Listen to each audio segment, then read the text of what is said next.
All right, y'all, welcome back to the show. It's Anti-War Radio. I'm Scott Horton, and our next guest on the show is Gharib. He blogs over at the LobeLog. The best neocon hunters in our entire society there over at the LobeLog, and of course, all of it is included at the blog at antiwar.com, and standalone articles under Jim Loeb's name, Eli Clifton, and of course, Gharib, Daniel Lubon. Welcome back to the show. How's it going? It's going good, Scott. Thanks for having me on again. Well, I really appreciate you joining us, and now I'm looking at your new piece at the Columbia Journalism Review. What did WikiLeaks really tell us about Iran? Use caution in reading the Iraq war logs and news coverage of them. What's your point? Well, I did a follow-up article on this, too, at Tehran Bureau, which is a project of PBS's Frontline. Oh. And the basic idea is that a lot of the people covering the WikiLeaks thing, especially in the mainstream media, they had, in the New York Times, they had a big front-page story on WikiLeaks generally, and then another front-page story on what WikiLeaks said about Iran's involvement in Iraq. And the point is that basically these are the same accusations that we've been hearing for about 3 or 4 years now. And in the New York Times especially, they all pretty much come from the same journalist who was fed this information by anonymous military sources in 2007 and 2008.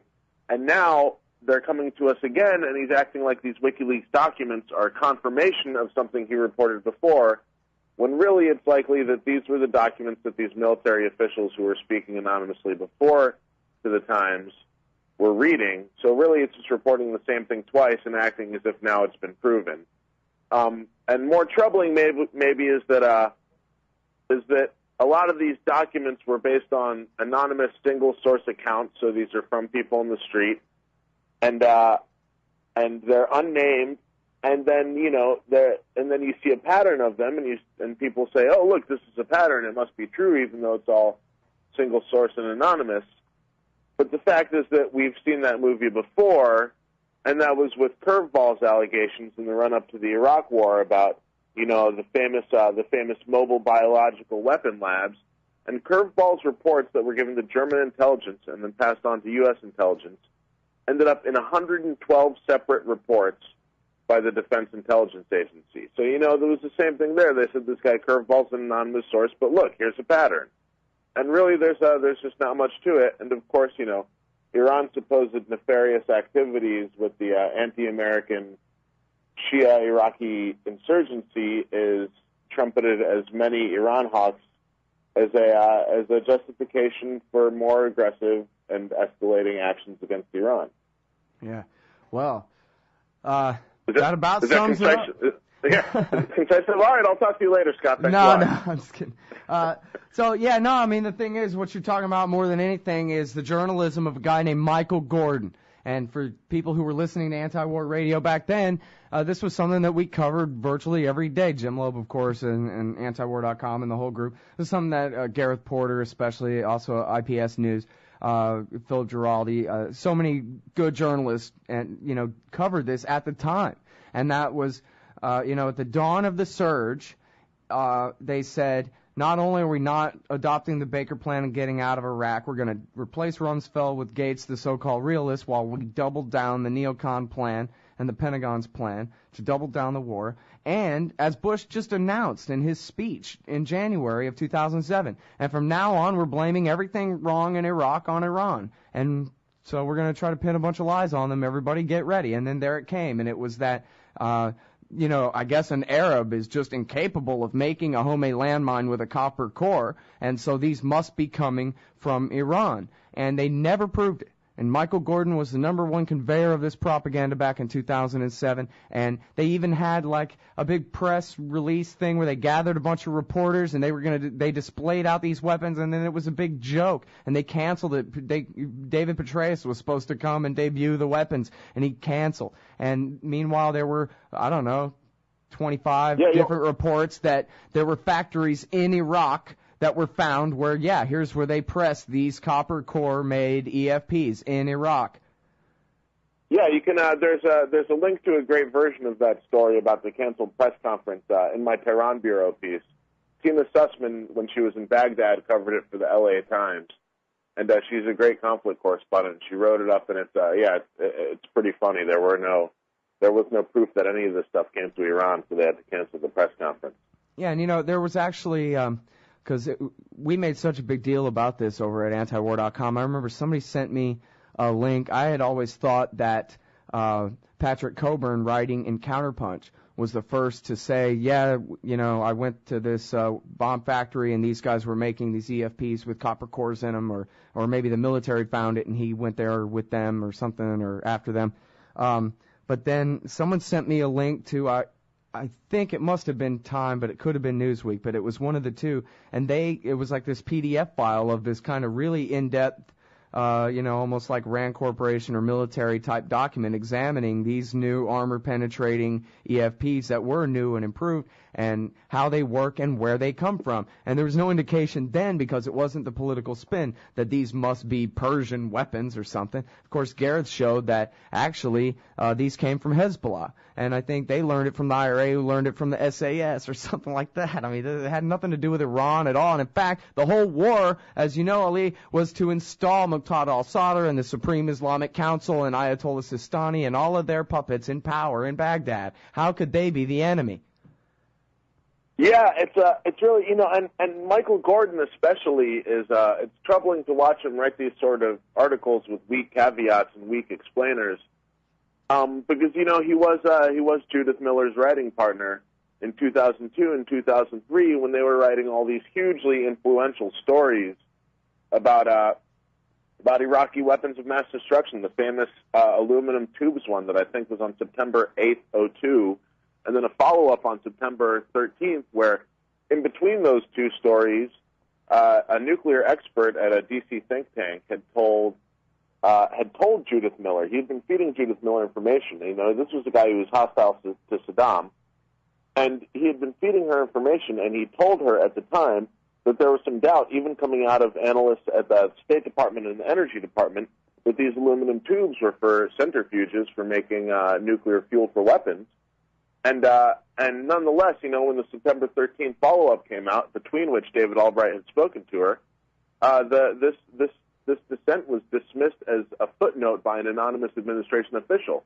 Now, Michael Gordon was co-author on both these articles. She lost her job at the Times, but Gordon is still there, and he's turned his attentions to Iran, apparently. Well, and she was such a lightning rod, too, because she was the face on all this and the one doing the TV interviews, and most of the articles were written about her. And I think it's been fairly suspected that she's not a journalist, that she is an agent of somebody, either, Scooter Libby or an intelligence agency of some kind, that she's there as a propagandist, a war propagandist, not a journalist. And I wonder if you think that's fair to speculate about Michael Gordon. After all, nothing he says is true.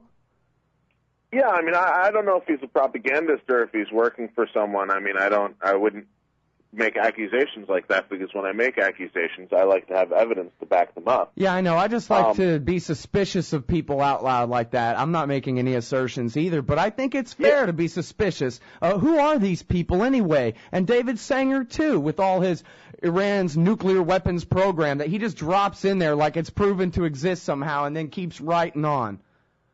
Yeah, I talk about in my Tehran Bureau piece how Glenn Greenwald has framed a lot of this issue about does the record of past journalists matter, and he sort of pinned it on the Obama doctrine of looking forward and not backward. But, I think it goes deeper than that, into a kind of total lack of accountability, and I say in the article that it's more not looking at all. It's kind of collective aversion of the eyes. Yeah. All right, well, less of me rant and more of your substance when we get back. It's Ali Gharib on Anti-War Radio. LobeLog.com. All right, y'all, welcome back to the show. It's Anti-War Radio. Scott Horton, I'm on the line with Ali Gharib. He's got a new piece at the Columbia Journalism Review and another one follow-up at the PBS Iran Bureau Center there, their frontline site. Mohammed Sahimi writes some great stuff for them as well. I urge y'all to look at that. I should probably spend more time there myself. This one is called What Did WikiLeaks Really Tell Us About Iran? Again, it's the Columbia Journalism Review. It's not so much about Muqtada al-Sadr and who's making EFPs. It's about how does the media treat subjects like accusations about foreign powers killing our soldiers. And I guess really the point here, Ali, is that the Post and the Times say what the government would have them say, and then everybody else just picks up on that and says, see? Just like in 2003, 2002 and 2003. Yeah.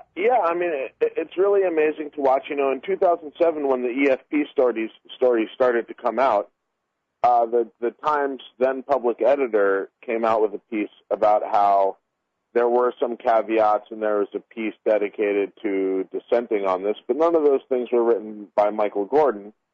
And, who reads the public editor, really? You don't get links to those pieces. And then what you end up seeing still to this day is these stories on A1 cover these things in a sort of explosive way, and any corrections or caveats will always come in pages that are further back. And we saw from the Iraq example that those things, there was I forget who wrote it, but there was a Washington Post story that noted some of the dissent about those aluminum tubes I was talking about before. Right, in September of 2002. Right, I remember it being the top headline on antiwar.com at the time. Yeah, that story ran on page A17. And I should note, I've got a post up at LobeLog as of yesterday called "About That Iranian Influence in Iraq," and if you check it out, you see that I think a lot of this kind of braying about the nefarious influence of Iran has really been proven false by some of the events that you see with the wrangling for the Iraqi coalition, as well as the deputy commander of U.S. forces in Iraq said on a video conference with reporters in Washington the other day that, and here I'll quote it for you. He says, in the last couple of months in this period of government formation, I think that the Iranian influence has diminished somewhat. And he goes on to say that there's all kinds of Iranian influence. Some of it's positive, and we believe some of it is negative, although it's very difficult to attribute that to the Iranian government. And so you see that there just is no proof for these allegations, and the way they're stated as if they're facts, with, sometimes weak caveats. I was thinking about this, and when, I wrote under Jim Loeb at Interpress for 2 years. I was just strictly writing for the wire service. And when you're writing for wire services, attribution is paramount. I had a friend who was writing for Bloomberg, and he would go out to events, and he'd have some bit of color, like the blue sky was chilly that day, and they said, where are you attributing that? You got to have some witness to back that up. Other than the reporter yourself. And when you read these WikiLeaks reports about the Iranian weapons from 2007, you see that a lot, and not even the weapons, other stuff like that so-and-so guy was trained by the Iranian Revolutionary Guard in Iran. You see that these things have these kind of wire service-esque words that are qualifiers, things like reportedly and, the allegedly and these sorts of things that you say because the truth is that you can't state these things as facts without saying that this was reported by someone or that this is alleged by someone. And I think that there just wasn't enough emphasis on that fact in a lot of these stories about the WikiLeaks document dump. Right. And, it's interesting, too. I haven't had a chance to read your piece about Iranian influence there, but I think it's worthy to note, as Gareth Porter, also at IPS News, has written, that they brought in a Iranian Revolutionary Guard leader secretly to the Green Zone in 2005 to broker the deal to replace Jafari with Maliki and to make the agreement between the al-Hakim faction and the Sadr faction that since you each have a private army, we'll go with a Dawa party guy. And with the assent of both of you, and everybody shake hands, and this will be the Iraqi National Alliance, and we'll have this guy Maliki as our prime minister. Now, this is America's guy, Maliki, and it was the Iranians who arranged for him to be the prime minister in the first place. And apparently, it's the Iranians who've just arranged to keep him prime minister. He just took a trip to Tehran and had a meeting with Muqtada al-Sadr under the auspices of the Iranian Ayatollahs over there, who are training Muqtada al-Sadr so he can be a, outright Ayatollah, whereas now he's, has a more minor status. And this is the agreement that's just, kept the Iraqi National Alliance together and kept Maliki with his presumed majority in the parliament. Not quite yet, Scott. I mean, the Times story on the potential deal that actually looks like it might be going south because Ayad Alawi bailed on the meetings today to finalize the deal. But the final deal that was going to be put in place, it wasn't clear at all that the Sadrists would have any role in it whatsoever.